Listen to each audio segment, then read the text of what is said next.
Today, I am talking to Dr. Ava Pommerenk, trauma recovery specialist from Mexico. Hello, Ava, and very welcome to our Open to Happiness podcast. Thank you. I'm happy to be here. Same. So, where shall we start, Ava? I've read on your website that you have a master's and a doctorate in transpersonal psychology, and you grew up in a large dysfunctional family in Hawaii. I wonder if you want to share a bit more to our listeners and watchers. Tell us a bit more about yourself. How was your journey in life so far, and what's worth mentioning? Okay.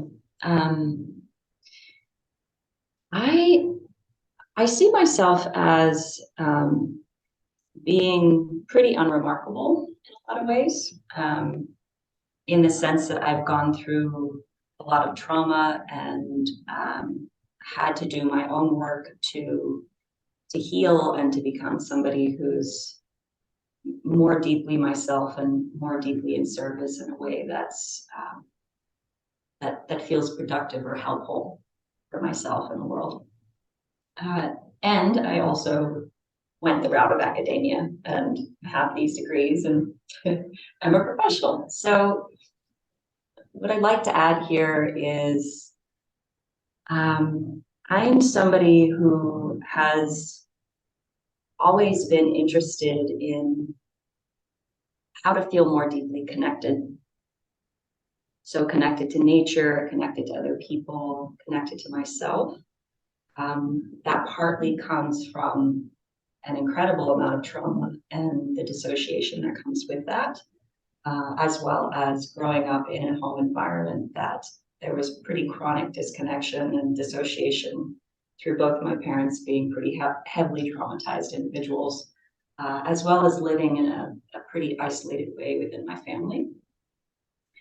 We lived on an organic farm or organic farms. I didn't grow up with many neighbors or a lot of friends. I have a twin sister who I credit with, we kind of raised each other through this large family that was deeply dysfunctional, and also my parents were pretty distracted with a lot of the work they were doing on the farm, as well as distracted with the chaos and the conflict between the two of them. But my twin sister was like my best friend growing up, and I had a few other friends, but my sense of connection felt tentative at best with other humans. And I was always curious about why I felt dissatisfied or disconnected or disappointed. And even at school, I was bullied a lot, did not fit in, and was always wondering, like, why do I feel like an outsider? Why don't I feel like I belong? So I felt my most sense of connection with nature and with animals, with the elements outside.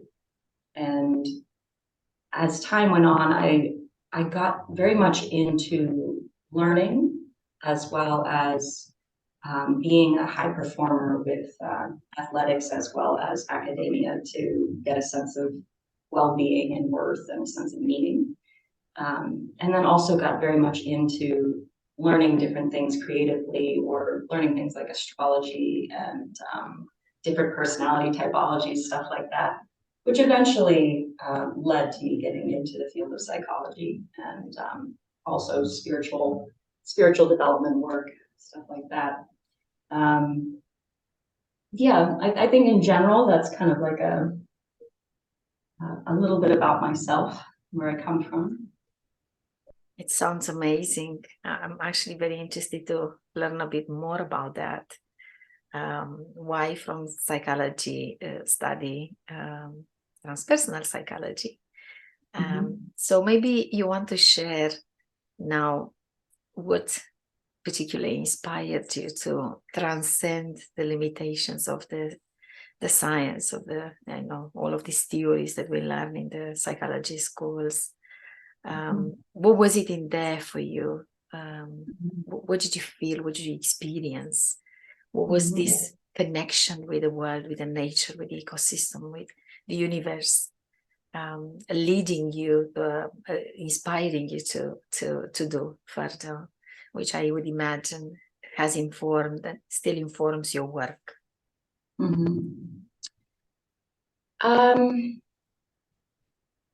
What's interesting is I feel like I was a very spiritual child, and all throughout my childhood, and I didn't realize how spiritual I was. I grew up in a family where we were sort of kind of new age spiritual. Like my mother used to do like a crystal bubble prayer, like let's pray for a crystal bubble for protection.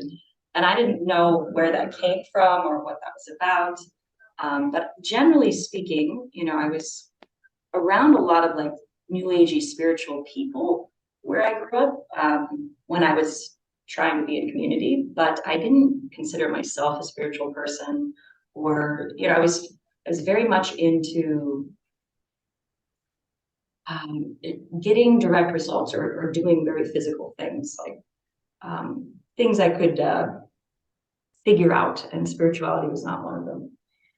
And I had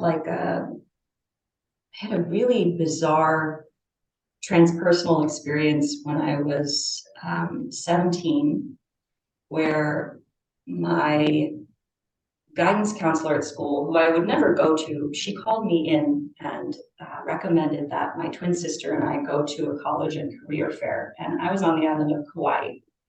This is a small island. I went to a public high school. And she said, go to the college and career fair. I know you both have already applied to your school, but you need time off. I guess teachers could see that I was stressed out. In hindsight, I could see that. I was kind of confused at the time. And so we went to this college and career fair, and across the room in this ballroom, let me rewind. In the college career fair assignment, she said, just go there because it's at a hotel, and the two of you and your sister can go sit by the pool, but just make sure you get on the bus going back. So she wanted us to take a day off.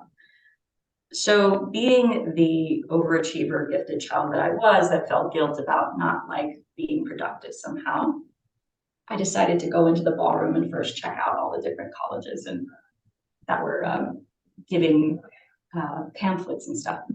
And across the room, I saw this little booth for Naropa University. I did not know of Naropa at the time. I had no idea what it was about, anything. So I had this experience where the room started to grow dark, and there was just like this circle of light in my vision that went directly to this booth. And I'd never had an experience like that before. Like it kind of freaked me out a little bit, but it was so strong that I had to follow it, and I felt myself being pulled toward the booth. And so I went to the booth because I could not go. And I got to the booth and I had this immediate experience of knowing this is where I needed to be, which was weird because I was convinced I was going to be at UC Berkeley. That was like a school that I was obsessed with. So I got to the booth, I picked up one of the pamphlets, I shook the hand of the person, and I remember going, I want to apply, and I'm going to go to your school. And I had no idea that it was a Buddhist school. Or a contemplative education school. I had no idea the history of Naropa. I'd never even met anybody who'd been to Naropa. I honestly didn't even know where Boulder, Colorado was, where the school is. I knew where Colorado was, but I didn't know where Boulder was. And my life really shifted from that moment. Shifted in a direction where I started to go, oh, there's far more to my experience, and my experience of myself, my experience of the world, and my sense of knowing than I've maybe realized. I'm capable of having these sorts of experiences. What was that? I was able to step outside of the relatively rigid, fear-based way that I'd made decisions, which was like, I do what makes most logical sense and what is expected of me, essentially, what will make other people approve of me or will please other people. And I got home, I filled out the pamphlet, or the application pamphlet, sent it in, did a little interview, got in the school. My mother was horrified because we had been planning for me to be at UC Berkeley. And I went to Naropa instead. And I left to go to Naropa, and I brought all of my science notes, like all my AP class notes, because I was like, oh, this will prepare me. I had no idea what kind of classes they taught. And this was so big for me at the time because I was not somebody who would do anything without being prepared. And I completely just off of a feeling and an intuition. So in this larger question of what had me get into transpersonal psychology, what had me expand beyond just like the normal way of viewing psychology or getting that type of schooling, I really do attribute it to this transpersonal experience that happened to me, and then being at this school and going through a crisis, going, oh wow, what did I do? Who am I? Why am I here? Did I make a huge mistake? And discovering meditation, like I had a lot of classes in Buddhism and meditation, in exploring like who am I in this world, these deeper questions about life, contemplative education, right? So it opened me to also classes that were about transpersonal psychology and Buddhist psychology, alternative ways of healing and understanding the human experience. Also I did yoga, learned about yogic philosophy, learned a lot about different spiritual traditions, as well as like indigenous peoples and the ways that they heal. So I got a very big view of what it is to heal or believe the healing process there. And from there, I had to do some soul searching, like I knew I wanted to be a psychologist by the time I got to Naropa. But I did do some soul searching there about if I actually wanted that, and started to peel back the layers around why I wanted that path. And then, of course, I did that soul searching in my master's and PhD program too. And I feel like I'm still doing that soul searching. But yeah, I'm gonna stop there. That's pretty much what led me the beginning of this path. Such a great story. It sounds like you've been called towards that.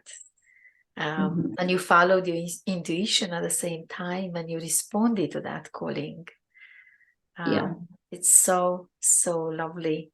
And now, maybe for the people that are not too familiar with the transpersonal psychology, if you can say a few words in what way it differs from the traditional psychology science that we all know and read about.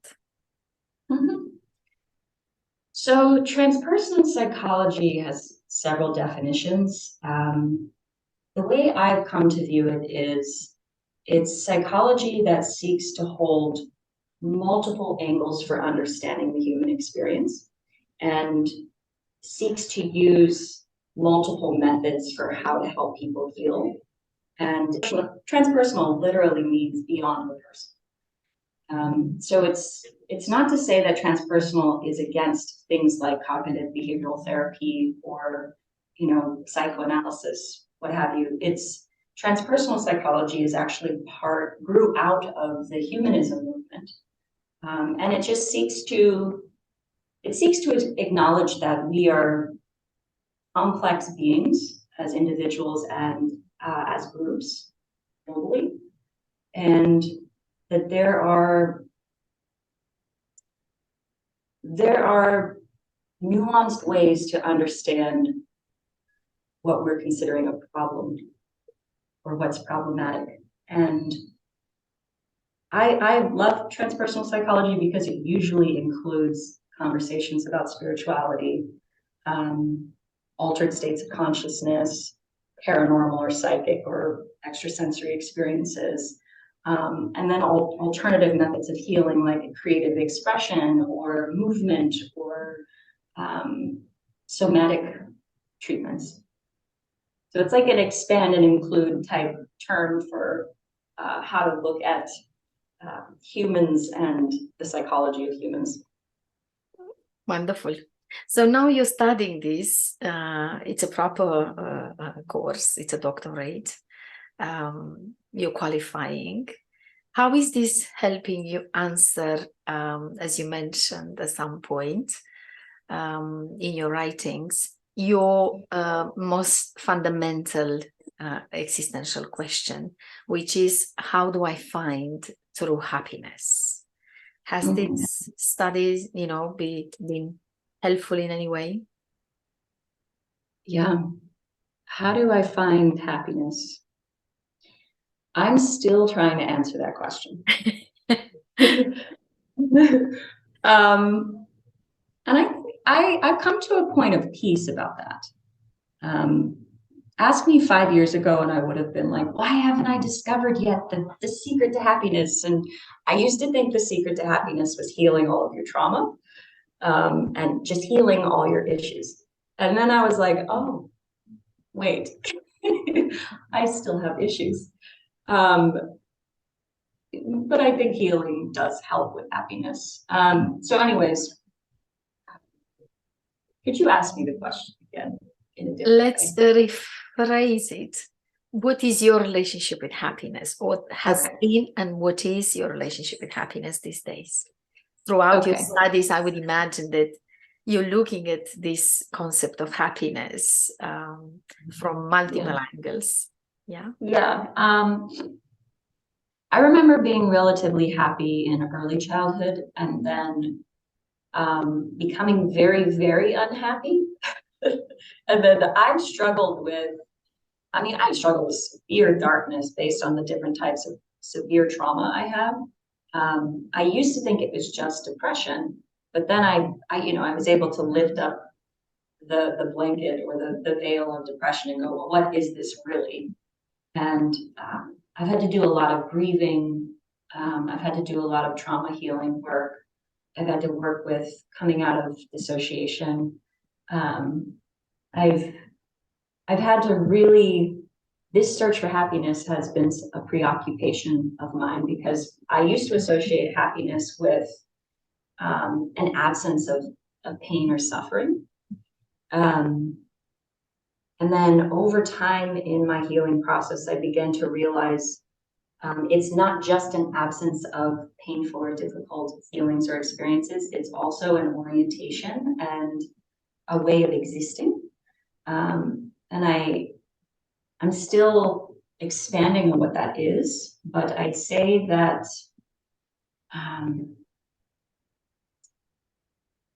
happiness, my relationship to happiness is, well, I suppose I could just define what happiness is to me. For you. Yeah. Okay. Happiness is a quality of connecting to good enoughness in the moment. Like, good enoughness meaning I can be present here with myself. I can be embodied here with myself, with others, with life as it is, and have an emotional orientation of like, I'm okay. I got this. I can take in what's here. I can tune into the richness and the connection and the beauty and joy that's here. I'm available to it.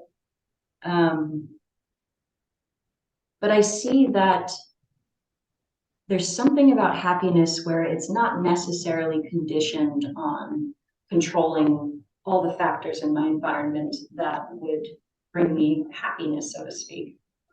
Because I see that there's a lot of folks that have a general sense of happiness who don't have very much and who aren't living according to the same value system that I'm living in, or they don't have the same resources or access. So I really have distilled it like, okay, it's the capacity to be very present. And the word mindful, I feel, gets overused a lot, but the capacity to really be present and observe and deeply embodied in life, to be able to take in what beauty and amazingness is there and to go, I'm enough. This is enough. And it's not just an intellectual experience. It's an embodied process of I'm enough and this is enough. Mm-hmm. It's like you feel it with the whole of your being, in your wholeness, everywhere. You feel it in your body. You feel it in your soul, you feel it in your mind. Yeah. It's part of you. It sounds to me like what you describe is a way of surrendering to what is in a healthy way, in a positive way, not like saying, I don't care about anything, there's nothing else I can do. There's no other way of finding goodness and well-being. And if I feel miserable, that's it. It's about accepting what is and cannot be changed because it's not in our control.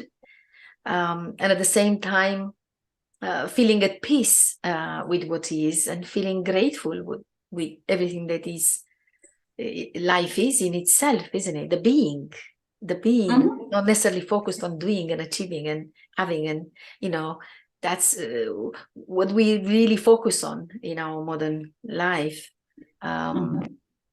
Yes, this is what comes out to me. It's surrendering, it's gratitude, it's acceptance. So beautiful. Now the question is, Ava, okay, we are training ourselves to be more mindful, to be present, to be in the now, to appreciate what we have, to connect with this beautiful gift of life. The question is, how do you actually remain open to happiness in times of severe distress, when you go through hardship, when you go through significant adversity that is shaking you completely? I don't see happiness as just a feeling. I believe that there's an orientation that is happiness that we can also bring to hardship and pain. So what I mean by that is we look at happiness, we all, well, I can't say we all, but I'd say it's probably safe to say most of us have a strong desire to feel the positive or beautiful elements of feeling happy. Like it's considered a uplifting experience.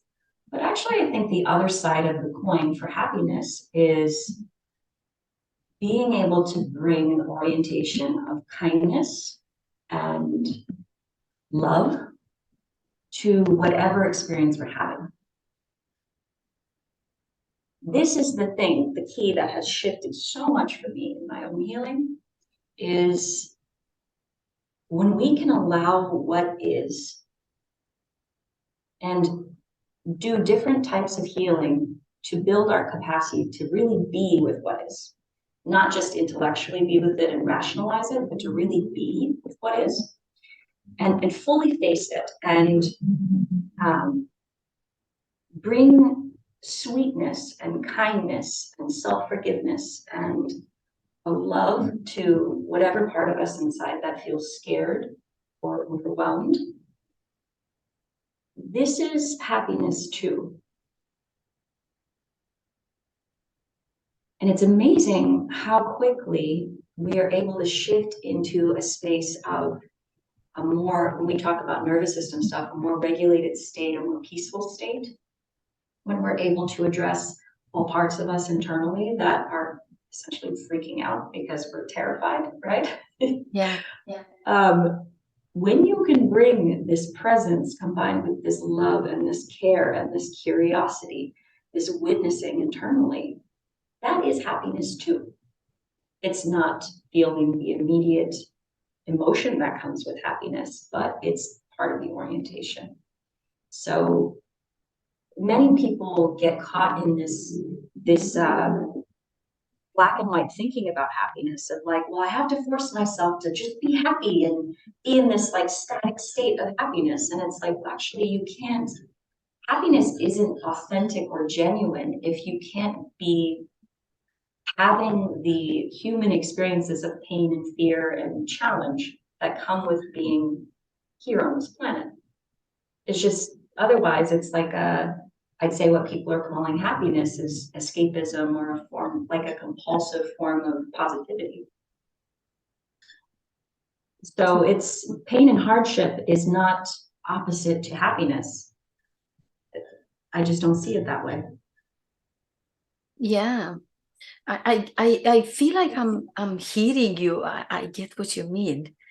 Listening to you, what's coming towards me is this acceptance of the ambivalence of life, where some aspects in our lives can be quite difficult right now, but at the same time, there's still space and room for so many other things that are working well, that are great. It's like one doesn't have to automatically cancel the other. They can live together. One can, but allow for the other to exist. So I'm sensing that you're talking about at least this is how I'm making sense of, yeah. You're talking about the unity of yoga, the science of yoga, where you bring yourself in a state of coherence. You become aware that possibly you're not feeling that great. You have a little bit of pain in your physiological sensations in your body, but that doesn't necessarily have to affect how you experience life within the wholeness of your being. You don't necessarily have to think negatively about that, to worry, to feel depressed, or you don't necessarily have to experience negative emotions. The peacefulness that comes with you talking about it's how I would describe what I'm hearing from you in terms of your definition of happiness and how you see happiness. And I love the fact that you mentioned earlier on that happiness in your view is not the absence of pain and suffering, or the healing of trauma, because we tend to think that once we heal our past, once we come to terms with whatever's been difficult and painful, and when we nurse our wounds and scars, all the problems will go away and we just enjoy a sense of serenity forever. It's like a state that you reach and it's never going. You're always remaining there. It's a delusion that we sometimes develop. So I do feel the same now talking to you.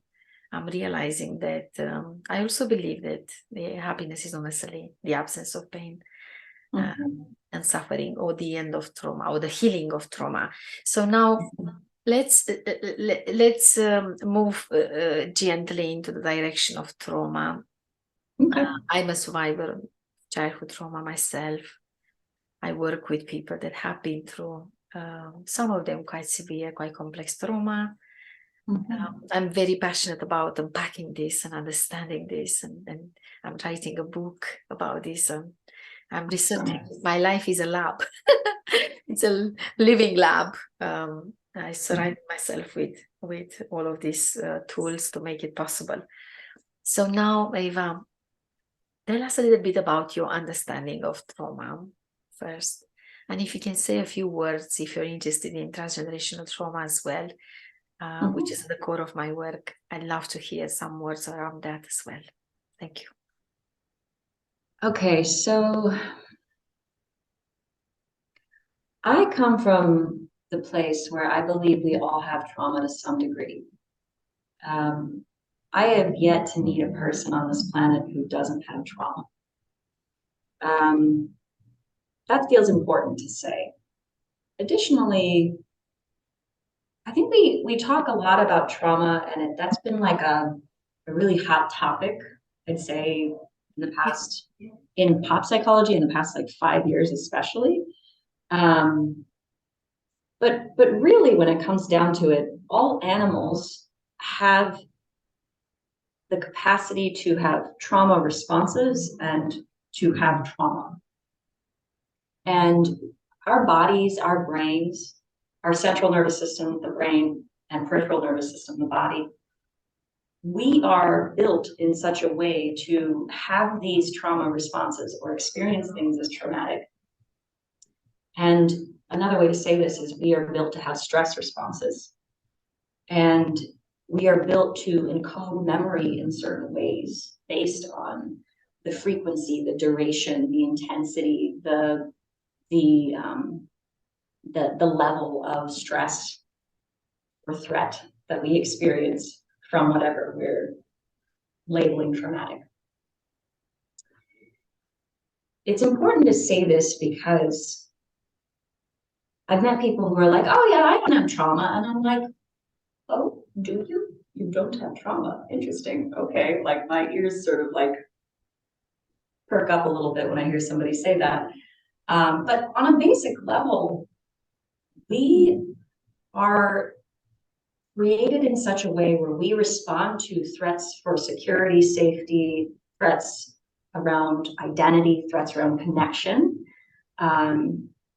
We learn to respond to that to keep ourselves safe, to protect ourselves. So when people are talking about trauma, there's a huge body of literature they're referring to that's about many nuanced experiences. But generally what they're saying is like, I had a set of overwhelming experiences that was encoded a certain way in my mind and body that has led me to have a predictable or compulsive response to things happening in current time that on some level match up with my memory of what originally happened for me.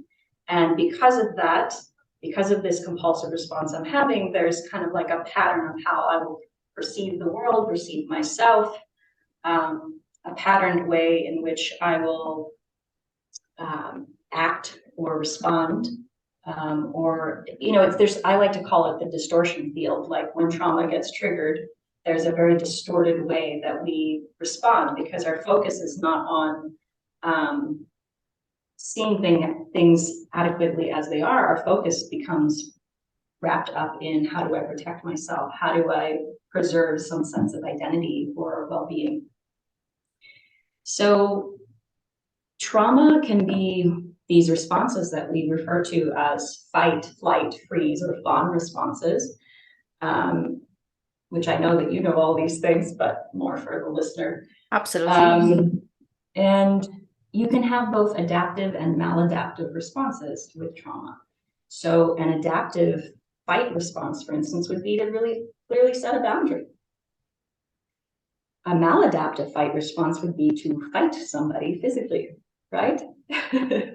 So based on the collection of experiences we've had in life, as well as transgenerational trauma, culture, society, all these things and how they feed in, we either learn adaptive or maladaptive trauma responses to deal with our environment, our relationships, even the feelings that get triggered in us. So transgenerational trauma, when people talk about, oh, well, this is transgenerational trauma versus regular trauma, I see that they are so completely entwined. Like when somebody asks me, well, is this transgenerational or is this just from the experiences you've had in this life? And I go, I don't know. Like, I even think maybe there's like past life traumas. Like, I'm open to the possibility that trauma gets transmitted in all sorts of ways and encoded in us in all sorts of ways, because I recognize that, like, I don't distinctly know exactly. There's a lot of mystery here around how we become the way we are, or how we have the experiences we do as humans. But I do see though how it gets dangerous when people solely focus on either individual trauma or family of origin trauma, or only focus on transgenerational trauma. And I see that there's like it's a process around accountability, right? It's important to do trauma work in all these different angles. And what's important is to come back to this question of, am I being accountable for how I'm showing up on this planet and what I'm choosing to do on this planet? And I find that there are a lot of people who, when they focus entirely on transgenerational trauma, tend to make it more of an intellectual game of like trying to figure out how you can blame the way you are on the generations before you. And as with all processes with accountability, it needs to become embodied. There needs to be a way that we really take responsibility for how did this form my development with who I am now and how can I change it? But yeah, transgenerational trauma cannot be separated from just regular trauma. I think it's very mixed in. And I even look at transgenerational trauma as what informs the creation of culture and society and the perpetuation of it too. So it's very interesting. Yeah. So we rarely think about how societies and cultures are created, right? We just think, oh, well, they're like this existing thing that evolves over time. But there's such a strong relationship between the individual or the family and the group, right? And the sharing of information with contact between different communities. But I feel like when you get down to the nitty-gritty to look at like, okay, well, what is society and culture? So much of it is transgenerational trauma being passed down and sort of evolving over time. Ava, I absolutely love your perspective. And thank you so much for actually voicing out your own view on this transgenerational trauma concept. I started to become interested in this because in my view, my trauma originated in the family environment. So it was family trauma. Naturally, it was relational trauma because obviously most trauma happens within relationships, in a relationship with someone. And then I wanted to know, where is this coming from? For me, it was essential to understand what happened to my father, who was my now abuser. What happened to him. That's why I went a little bit behind to my grandparents as far as I could trace. And it was a very interesting and revealing journey for me. But what I'm starting to contemplate now, I'm researching this, I'm starting to feel that all trauma is transgenerational. Yes. I mean, whether it's inherited genetically or through evolutionary memory, implicit memory, whatever. What maybe some of it comes through the stories, through all of this fiction, that we send through generations, and it's cultural. Naturally, it's collective trauma. We hear about what happened throughout the world wars and even the pandemic. It's a collective trauma. Everyone experienced it. Then you look at this cultural trauma. Some subcultures have been affected significantly. I'm thinking about the slavery and the Holocaust, other aspects of cultural trauma, the social trauma we all experience in a way or another, whether we are the observers or the spectators or the ones that are actually targeted with discrimination, with inequality and so on. I mean, there's a lot of disparity at the social level in the world. Yes. And so it doesn't really matter if it's inherited or lived by you, experienced by you directly. I feel it has a transgenerational component because those people that have traumatized you are most likely themselves traumatized people. So I don't think anything started with me or with my father or, with the people around. So this is very interesting because I think it sheds a bit more light on what we're trying to find out. And it's quite important for our healing journey. In my trauma healing model, healing is on step 6. So there needs to be some understanding first around what happened to enable us to move to the other steps.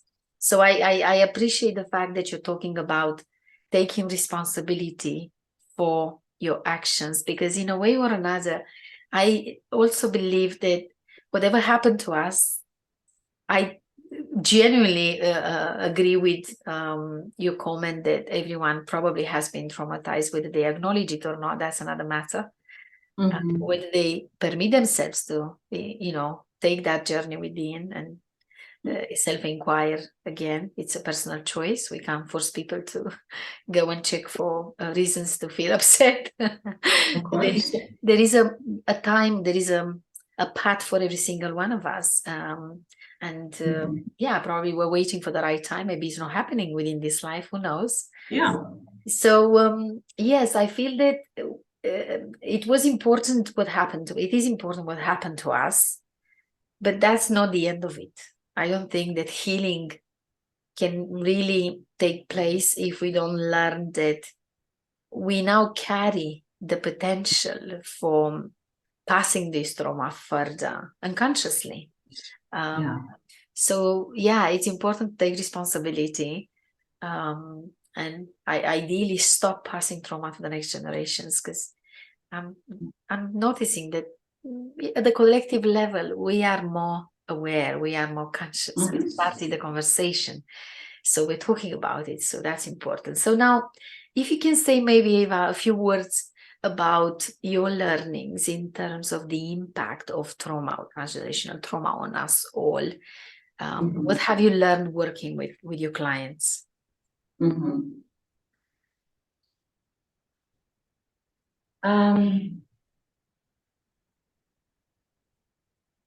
impact of trauma. Yes. There are many ways that trauma makes it very difficult to be deeply present with what is. Deeply present with also stops us from being deeply present with ourselves. Can make it very difficult to quiet the noise inside enough to be able to even figure out what we're feeling or who we are. You know, there can be ways that trauma, especially when we're unaware of it functioning in the background, can make us feel overwhelmed, extremely stressed out, can make us compulsively engage in addictive patterns, or just compulsively engage in elements of life that put us on a path where we're living almost by automation. We're living in this disconnected, fearful, reactive space where we're living off of assumption. We're not clearly able to see the bigger picture of what's happening in the moment. Instead, we have a very distinct set of beliefs or conclusions about what's going on. And from there, we tend to make decisions that are not reflective of like a deeper sense of connection to our authenticity, or are not based in a deeper sense of accountability for ourselves or our own life, and instead follow a path of like people pleasing, manipulation, control, trying to escape something, trying to desperately search for a better experience somewhere. So we tend to reject what is happening right now for ourselves.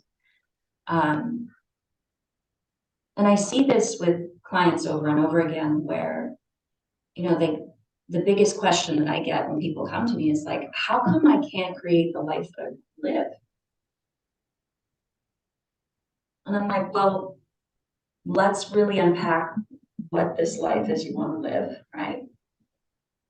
As well as what is going on in your day-to-day experience that gets in the way of you just being able to be happy now, right? Like that gets in the way of you feeling like you're good enough or life is good enough right now.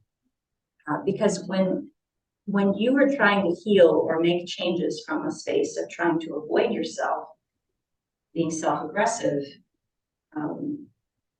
confirming that you're not good enough, trying to gain a sense of worthiness by some sort of performative thing, you go in circles. You don't really get closer to making decisions and living a life that will bring you to a place that feels better. But paradoxically, it's not about getting somewhere. It's also just about like regulating your nervous system, healing your trauma in different ways. And then from there, once you're in a space of being able to feel more accepting, more at peace, more well in yourself, that's when you can actually go ahead and make the changes that are bigger changes. And it's not to say people don't make big life changes while being in a state that they've got a lot of trauma, but often those big life changes or big accomplishments don't tend to bring people happiness if they're not, it just, it's like a further reenactment of past trauma if they're not able to address what's happening inside, heal the trauma there. So for instance, someone can make $1 billion, but if they're not addressing this sense of lack internally and maybe their compulsive desire for power or resources, they're not going to fully appreciate having $1 billion, and they're going to take action that is maybe out of alignment with authenticity or accountability in order to ensure that they maintain that goal of earning the money. But it ends up feeling kind of empty. They end up feeling disconnected from themselves. They feel disconnected from other people, which ultimately leads to a pretty miserable existence, no matter how much things you're buying or acquiring. It's fleeting, the sense of satisfaction people might get from that if you're not healing the trauma inside. So I hope that answers your question about how trauma impacts people. Yes. Say more, but that's what comes to mind. Yeah. No, it's really good. I'm getting that you talk about in this process of disconnection from the true self that trauma usually creates. You're talking about that confusion that probably prevents us from getting clarity and direction in life, and naturally it becomes part of the healing process, I would imagine, in your trauma healing model as well, to bring ourselves to a sense of clarity and direction. So maybe tell us, how do you really work? How do you approach healing, the trauma healing? It depends on the person. So I'll start there. Yes. But primarily, I want to help people get a handle on their nervous system. What I mean by that is helping people start to recognize the difference between having a feeling that you're rationalizing or intellectualizing and a feeling that is in your body that's emotional and visceral from that level. I help people become more embodied and have an experience of being able to tolerate being very deeply present with themselves in the moment, and teach them different skills for how to feel what it is to have a clear, regulated state versus having all sorts of trauma responses. Like I help them build the intelligence to be able to recognize what's going on inside in that way, and then give them skills for how to start to feel capable of stepping outside of, for instance, when they dissociate. And when I say stepping outside, I'm not meaning dissociating from dissociation, but like how to have an experience where you can truly become more present and more embodied and come out of dissociation, where you can become more wakeful and alive in the moment. And from there, help people start to see when they're engaging in life, taking action in certain ways, or making certain decisions, and they're in a more regulated state, how that completely shifts the course of problem solving, decision making, how they're connecting with themselves and others in the moment, how they go about accomplishing a goal. And I provide them with, based on where they're at and what they're amenable to, provide them with homework assignments that help them begin to experience greater confidence or mastery in life around having new experiences that open them further in their sense of, wow, look who I am, look what I'm capable of. Look, I might not be somebody who's doomed to feel depressed my whole life. I actually have the capacity to connect with people, or I have the capacity to do this and that.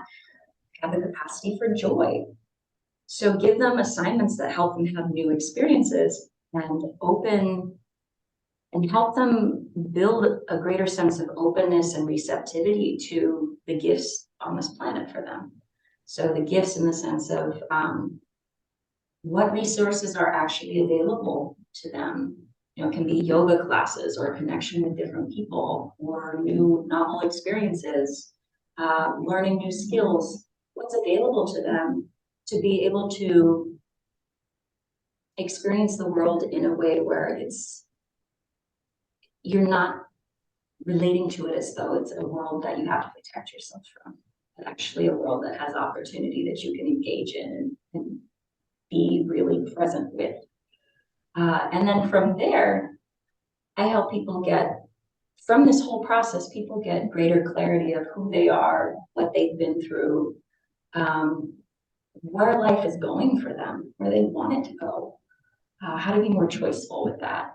And then how to go ahead and create what actually feels most deeply authentic for them. So a big piece I haven't mentioned here is accountability. Many of us go, oh, I want to live my most authentic life. But if that authenticity is not also paired with accountability, then we have problems, right? Because authenticity without accountability means it's an authenticity that's like disembodied, disconnected, is sort of authentic at the expense of other people, or is not fully based in the fact that life is relational. The accountability piece introduces relationship to self, like seeing consequences of our actions, right? Connection with other people. So I help people in all of those parts of the process pair authenticity and accountability with other factors like grieving, which is a huge one in trauma recovery work, as well as helping them gain a sense of commitment, stuff like that. So it's a pretty general way of talking about what I do with people, but I hope that gave you a general sense of what I do. Yeah, well, it sounds amazing. Absolutely amazing, the work you're doing. It's beautiful. Tell us now towards the end, Ava, your best three teachings to live a happy, fulfilling, and meaningful life. There are so many. Okay, so there's a quote by Krishnamurti that has really helped me a lot in my life. And it's something to the effect of, it is no measure of health to be well adjusted in a profoundly sick society.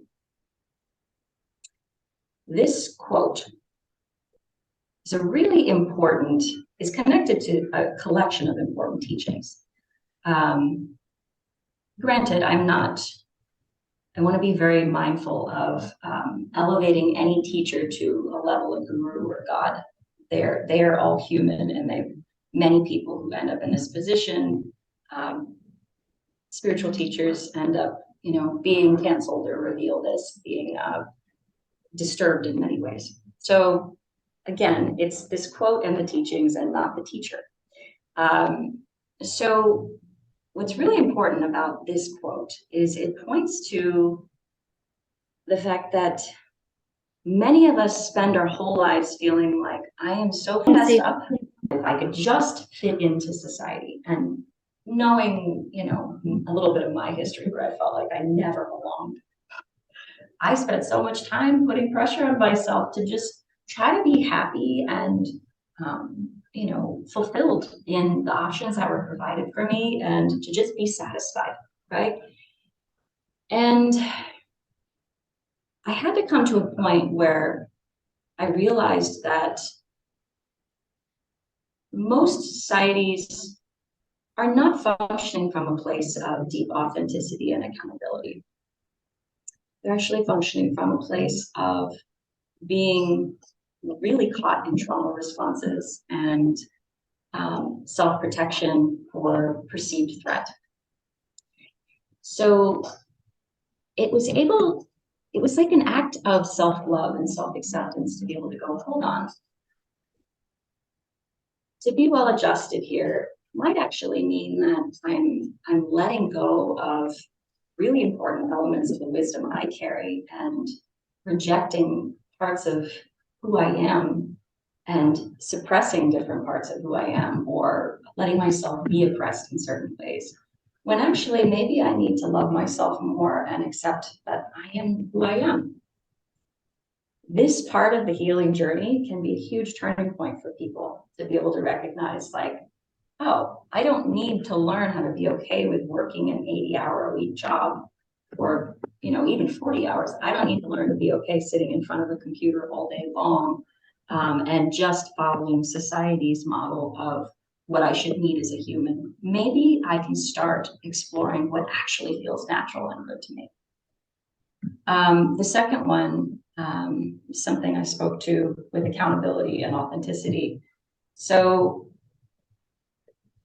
this is something I came to myself. If you can have accountability, connection, and authenticity, and check in with yourself around how you're living life, if those three elements can be intact for you, what will follow is a greater capacity for fulfillment, for meaning, and for happiness. So doing this exploration too of like, okay, well, what is it to be deeply accountable? What is it to be deeply authentic? And what is it to be deeply connected?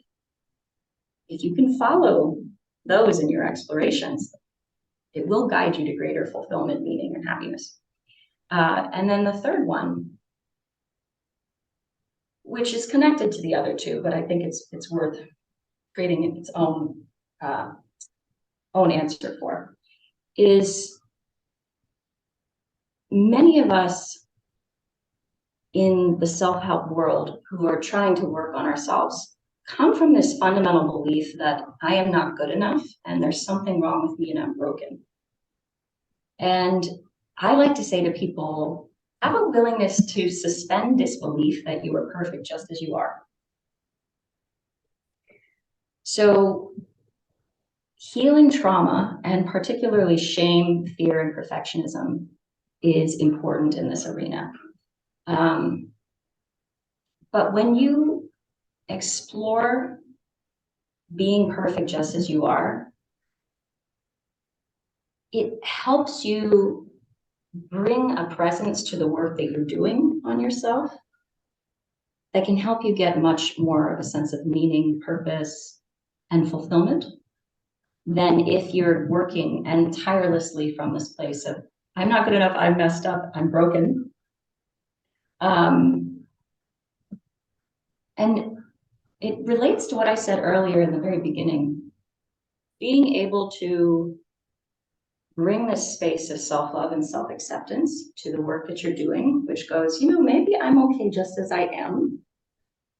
It's not like this, your work is then not guided by this sense of urgency of like, I need to make up for the fact that I'm not good enough, that I'm just destroying my life and life is horrible. It's more like, oh, I'm on a journey. I am choosing to heal and to do my work. And I'm good enough right now. And there's a good enoughness in this moment. And I can experience joy and happiness and meaning and fulfillment now. And I'm learning, I'm growing, I'm gaining wisdom. All of this is valuable. It's not like I'm doing all of this stuff because I'm really trying to get to that place over there where I'm perfect and I'm finally good enough. So yeah, suspend disbelief that you are imperfect. Absolutely beautiful. So one, self-love and self-acceptance. Two, allow for accountability with connection and authenticity. They complement each other quite well, actually. Thank you for sharing that. And three, believe that you are good enough. Thank you so much, Ava. It's been a delightful conversation. I wish I could carry on, but we'll find a way to do it again. Thank you so much for all your time. Where can people find out more about you? I am active on my professional Instagram and professional Facebook, as well as through my website. So do you want me to Yes, please. Name it. Okay. Yes. Okay. So my website, www.avapommerenkphd.com.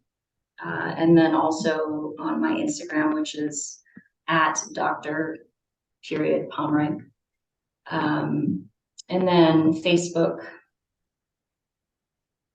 just look for Dr. Ava Pommerenk on Facebook and you'll find me.